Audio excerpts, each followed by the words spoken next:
छत्रपती शिवाजी महाराजच्या आज्ञेने अनुपुराणम किंवा शिवभारत हा ग्रंथ लिहिला आहे. तो जिजाऊंचं वर्णन करत असताना विजयदायिनी असा उल्लेख करतो. कान्होजी जेद्यांनी आपल्या कळसामध्ये पाणी घेतलं आणि ते असं ओतून टाकलं की हे पाण्यात समवेत म्हणजे मी वतन ओतलंय तुमच्या पायावर. संभाजी महाराजांनी बुधभूषण नावाचा ग्रंथ लिहिला, 7 शतक लिहिला, नायका भेद नखशिकांत. नमस्कार बंधू आणि भगिनींनो, धर्मवाड्या चॅनलमध्ये आपले सहर्ष स्वागत करत आहोत. आज अशा धर्मवाड्याला भेटणार आहोत की ज्याने शिवशंभू छत्रपती हे महाराष्ट्राच्या कणाकणापर्यंत पोहोचवले असे इतिहासकार लेखक अक्षय चंदेल यांचे आपल्या चॅनलमध्ये सहर्ष स्वागत करत आहोत. जय श्रीराम दादा. रामकृष्ण. छावा हा चित्रपट रिलीज झाला आणि तो चित्रपटामध्ये आपल्याला जे धर्मवीर छत्रपती संभाजी महाराज दिसले ते की योद्धा म्हणून दिसले, पण त्याच्याही पलीकडे शंभू महाराज हे साहित्यिक म्हणून कसे होते हे फार कमी लोकांना समजलं. तर तुम्ही इतिहासकार आहात, इतिहास अभ्यासक आहात, तर तुम्ही कशा प्रकारे मांडाल संभाजी महाराज? इतिहासकार तर नाही, पण इतिहास अभ्यासक म्हणून किंवा शंभू छत्रपतींच्या चेहऱ्यावर जेवढा अभ्यास केला त्यानुसार छावा चित्रपटामध्ये आम्हाला संभाजी महाराजांची बाजू बघायला भेटली शंभू महाराजांची. ते एक योद्धा म्हणून, तलवारीच्या पातीवर रणांगण गाजवणारा योद्धा म्हणून. परंतु इतिहासामध्ये एकमेव असे एक राजे असतील ज्यांनी ज्या हातामध्ये तलवार घेऊन स्वराज्याचं रक्षण केलं, त्याच हातामध्ये लेखणी घेऊन शस्त्र आणि शास्त्र पारंगत जसं म्हणतात त्या शब्दाला यथार्थ केलं. संभाजी महाराजांनी बुधभूषण नावाचा ग्रंथ लिहिला, 7 शतक लिहिला, नायका भेद नखशिकांत. आणि ही ग्रंथ लिहित असताना त्यामध्ये असलेले अभ्यास म्हणजे बुधभूषणसाठी अर्थनीतीचा अभ्यास असू द्या, कामांतकीय ग्रंथ असू द्या, चाणक्यनीती असू द्या, स्मृती असू द्या, पुराणे असू द्या, वेद असू द्या, या सर्वांचा अभ्यास करून त्यामधली एक एक श्लोकाला काढणं, त्या श्लोकांचा अर्थ, त्या सर्व गोष्टी समजून एखाद्या ग्रंथाला उभं करणं ही मोठी गोष्ट आहे. आणि त्या काळामध्ये त्यावेळेला मला आठवतं बुधभूषणमध्ये संभाजी महाराजांनी गुरुचं वर्णन केलेलं आहे, शिक्षक म्हणून नेमकं काय असतं म्हणून. म्हणजे आज आम्ही शिक्षकाची जी काही वर्णनं बघतो, आपल्याला शिक्षक म्हणजे काय, तर आपल्या पुढे शिक्षकाचं एक वर्णन म्हटलं की शाळेमध्ये शिकवणारे, किंवा गुरु म्हणून जर आयुष्यात म्हटलं की कोणाचं आध्यात्मिक गुरु असतं, कोणाचं काही. बुधभूषण या ग्रंथामध्ये संभाजी महाराज गुरुचं वर्णन करतात. त्यामध्ये शंभू महाराज म्हणतात की अज्ञान कृष्ण सर्पेन दंशिता भुवी मानवा त्वेषा जैवन हेत्वर्थ नवमी जांगुलिक गुरु. म्हणजे काय, तर अज्ञानरूपी विषारी सापाने माणसाला चावले, त्याच्यामुळं अज्ञानाचं विष त्याच्या अंगामध्ये पसरायला लागतं.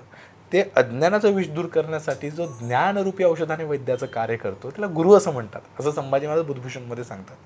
आपलं पित्याचं वर्णन करत असताना संभाजी महाराज म्हणतात की जिथे अधर्मरूपी काळोख विषारी सापाने या भूमीला विळखा टाकला आहे, त्यावेळेला धर्मरक्षणासाठी ज्यावेळेला श्रीकृष्णाचा अवतार संपलेला आहे, श्रीरामचंद्रांचा संपला आहे आणि तथागत गौतम बुद्धांचा अवतारसुद्धा आता संपलेला आहे, त्यावेळेला इथे धर्मरक्षणासाठी कलिकाल रूपी भुजंगाला संपवून आमच्या आबासाहेबांचा जन्म इथं झालेला आहे. त्या बुद्धभूषण शहाजी महाराजांचं वर्णन करत असताना हिंदव धर्म जीर्णोद्धारक आपल्या पूर्वजांचं वर्णन, ही संभाजी महाराजांनी केलेली वर्णन आहे. 7 शतक असू द्या, नायिका भेद असू द्या, नखशिकांत असू द्या. अग्निगंध लिहित असताना मला तो 7 शतकमधला एक श्लोक खूप भावला होता, जे शंभूराजे म्हणत होते की संब राज गहे मेरी पत है तुम्हारे हात, संब कहे सुनी दीन दयाल सो मेरी हैसी भय तेरी हसी. की जगाला चालवणाऱ्या परमेश्वरा, हे जग माझ्यावर नाही तर तुझ्यावर सुद्धा हसत आहे. आणि शंभूराजे म्हणतात की संब राज गहे मेरी पत है तुम्हारे हात, म्हणजे माझी पत ही तुमच्या हातामध्ये आहे. म्हणजे असं वाटत होतं मला की जणू हे सर्वांना उद्देशून लिहितात की माझा इतिहास तुम्हाला सर्वांना पुढे आणायचा आहे. असं शंभूराजे साहित्यिक म्हणून एका बाजूमध्ये आपल्याला दिसतात, एक अभ्यासू असू द्या किंवा या सर्व गोष्टी. छत्रपती शिवाजी महाराजांच्या हृदयात एक असं कुठलं जे आहे की जे स्वप्न राहिलेलं आहे असं तुम्हाला वाटतं? मला अभ्यास करताना एक गोष्ट नेहमी जाणवते की शिवाजी महाराजांच्या मनामध्ये, म्हणजे आम्हाला ते माहिती आहे, काशीचा विश्वेश्वर सोडवा, सप्तसिंधू मुक्त करा, एक ह्या सर्व गोष्टी सर्वांना माहिती आहेत. परंतु एक खूप महत्त्वाचा पॉईंट आहे, म्हणजे शिवछत्रपतींचा जन्मस्थळ म्हणजे शिवनेरीचा किल्ला. हा शिवनेरीचा किल्ला हिंदवी स्वराज्याचा कधी भाग नाही राहिला शिवछत्रपती हयातीत असेपर्यंत, किंवा शंभूराजांच्या काळात सुद्धा. म्हणजे शिवाजी म्हणजे जिथे जन्म झाला तो स्वराज्याच्या मध्ये नाही आहे, तो स्वराज्याच्या किल्ल्यांमध्ये नाही आहे. तो किल्ला जिंकण्याचा म्हणजे साहजिक कुठल्याही माणसाला माझं जन्मस्थळ माझ्या भागामध्ये असावं कोणालाही वाटणार ना. आणि शिवाजी महाराजांच्या मनामध्ये सुद्धा ती भावना असायलाच हवी. आणि ते प्रत्यक्षाने जाणवतं. सुरतेची दुसरी स्वारी ज्यावेळेला झाली 1673ला, त्यावेळेला शिवाजी महाराजांनी औसावर आक्रमण करत असताना शिवनेरीला सुद्धा वेढा टाकला आणि शिवनेरी किल्ला जिंकण्याचा प्रयत्न केला.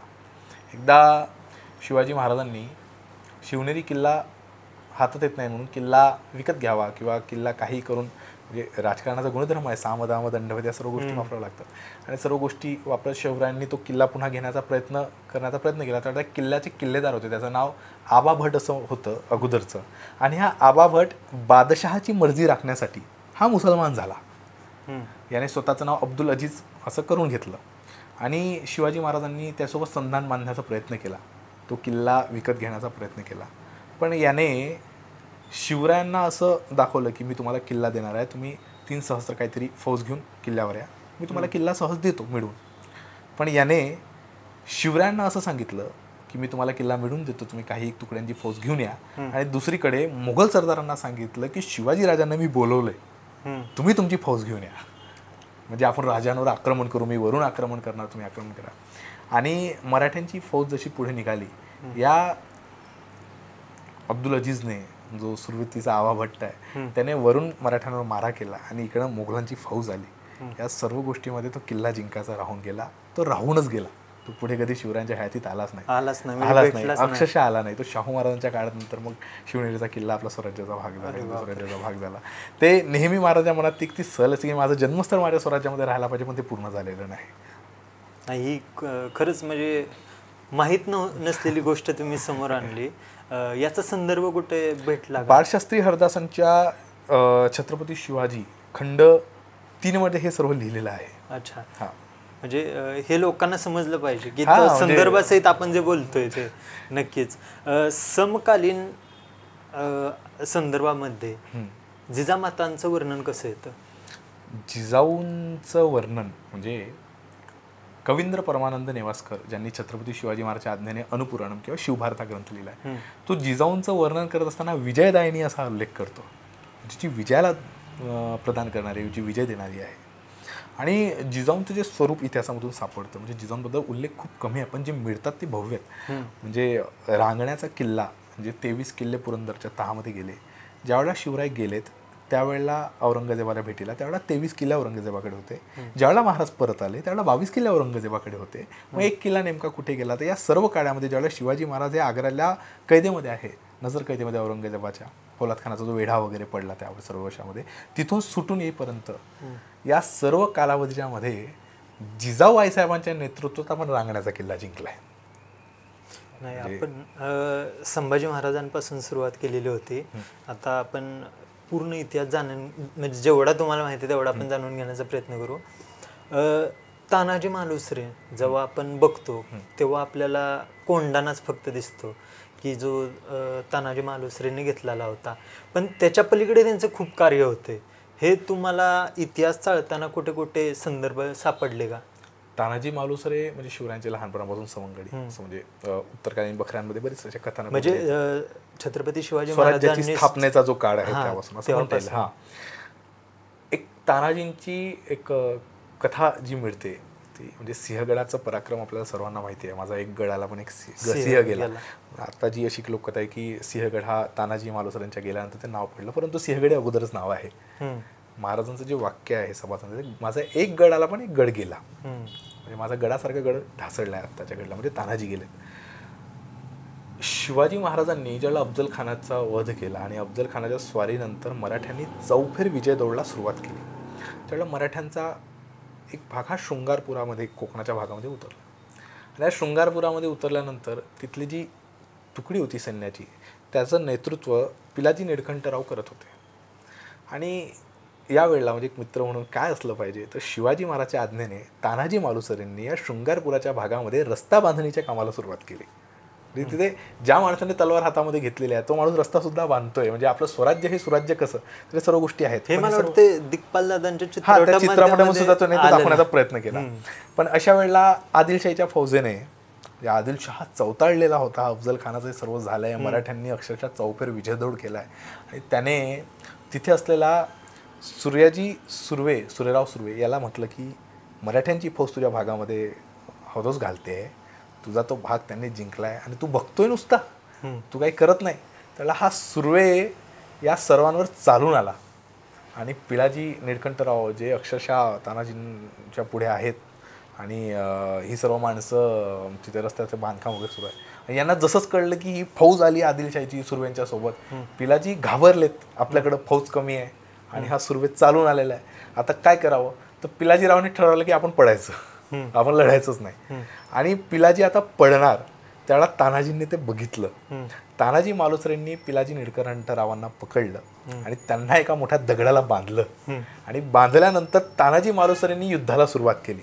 आपल्या मराठ्यांच्या छोट्याशा तुकड्यांनी असं युद्धाचं रणगंधन चालवलं की हा सुर्वे पडून गेला. आणि हा पराक्रम तानाजी मालुसरेंनी तिथे करून दाखवल्यानंतर दुसऱ्या दिवशी पिलाजीरावांना तिथे उघडलं. हे सर्व झालेलं आहे त्यांच्या डोळ्यासमोर. म्हणजे तुम्ही थांबा इथं दगडाला टेकून, मी लढतो, हे बघा सगळं, बघा सर्व प्रसंग. आणि हा प्रसंग हा तानाजी मालुसरेंनी घडवून आणलेला. म्हणजे जिथे एक योद्धा आपला राजा म्हणतोय म्हणून रस्त्याचं बांधकाम करतोय, तोच राजा स्वराज्यावर पुन्हा शत्रू चालून येतो म्हणून लगेच हातातील कुदळ पावडं सोडून तलवार हातामध्ये घेऊन लढायला लागतोय. हे तानाजी मालुसरेंचं एक रूप आहे जे इतिहासामध्ये दिसतं. आणि हे दिग्पालदादांनी पण दाखवण्याचा प्रयत्न केला. नक्कीच. मला एक सांगा की स्वराज्य आणि मावळं म्हणजे मावळे थोडक्यात, तर ह्यांचं म्हणजे काय म्हणायचं त्याला, स्वराज्याविषयी असणारं प्रेम हे कशा प्रकारे इतिहासात सापडतं. म्हणजे आता जसं तुम्ही तानाजी म्हणजे तानाजींचं हे उदाहरण सांगितलं, तानाजी मालुसरेंचं हे उदाहरण सांगितलं, त्याचप्रमाणे अशा असंख्य मावळे होते की त्यांचे स्वराज्याविषयी प्रेम होतं. तर असा अजूनही कोणता प्रसंग आठवतोय का जो मावळ्याचा आहे? एक खूप सुंदर प्रसंग आहे की ज्यावेळेला अफजल खानाची स्वारी स्वराज्यावर चालून आली, त्यावेळेला अफजल खानाची जी वतनदार मंडळी होती ती आपल्याकडे वळवण्याचा प्रयत्न केला, किंवा त्यांना अक्षरशः पत्र देऊन आम्ही तुम्हाला जीवेस मारेल, तुमचं राज्य हे वतन संपवून टाकेल वगैरे. आणि असं असताना बरीच माणसं म्हणजे महाराजांच्या नात्यातील रुस्तमराव जाधव यांच्यासारखी माणसं, मंबाजी भोसले, ही नात्यातली माणसं अफजल खानाकडे गेली की शिवाजी महाराजांना संपवायला जो शत्रू येतोय त्यामध्ये ही नात्यातली माणसं तिथे आहे.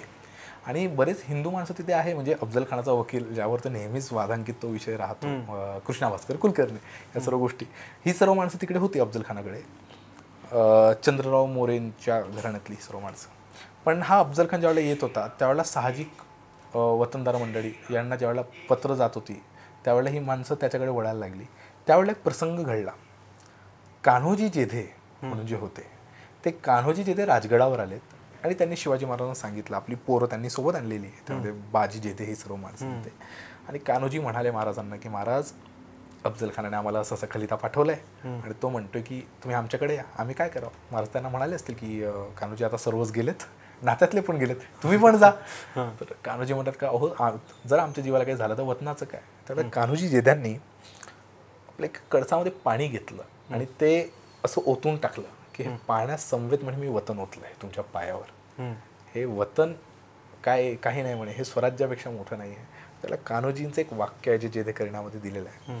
ते म्हणतात, हे महाराष्ट्र राज्य आहे, अवघ्यांनी एक येऊन राजांच्या पायाशी एकनिष्ठेने एक दिलाने चालविले पाहिजे. ही निष्ठा आहे की ज्यावेळेला एवढा मोठा शत्रू चालून येतोय, जिथले या राजांच्या नात्यातली माणसं तिकडे गेलेली आहे अफजल खानाकडे, तिथे मात्र कान्होजी जिथे वतन पायावर ओतून टाकतात, म्हणतात हे महाराष्ट्र राज्याने महाराष्ट्र राज्य एक दिलाने चालवण्यासाठी शिवरायांच्या पायाशी एकनिष्ठ राहून हे राज्य चालवा. हे स्वराज्याची निष्ठा आहे. आणखी एक शंभू महाराजांच्या काळात एक प्रसंग आहे की ज्यावेळेला फोंड्याच्या किल्ल्यावर पोर्तुगीजांचा व्हायसराय होता कोंदी दालबोरा याने आक्रमण केलं. आणि आक्रमण केल्यानंतर तिथे येसाजी कंकाचा मुलगा होता, कृष्णाजी कंक. हा, आणि हा कृष्णाजी कंक युद्धामध्ये जखमी झाला, पुढे जाऊन मरण पावला. पण आपलं पोरगं मरण पावलं तरीही येसाजी कंक मात्र निष्ठेने फोंडा किल्ला लढवत राहिले. ही माणसं जी त्या काळामध्ये मिळाली, ह्या माणसांच्या जोरावरही स्वराज्य उभं राहिलं. नक्कीच. म्हणजे एवढं प्रेम महाराजांविषयी किंवा रयतेविषयी, म्हणजे एवढं प्रेम स्वराज्याविषयी होतं ते म्हणजे खरंच धर्मवेडच म्हणू शकतो. आणि असंच धर्मवेड आपण पुढच्या भागामध्ये आपण चालू ठेवणार आहेत. पुढच्या भागामध्ये आपण जाणून घेऊ संभाजी महाराजांविषयी जो तुमचा अभ्यास आहे ते. तुर्तास इथं थांबू. जय श्रीराम.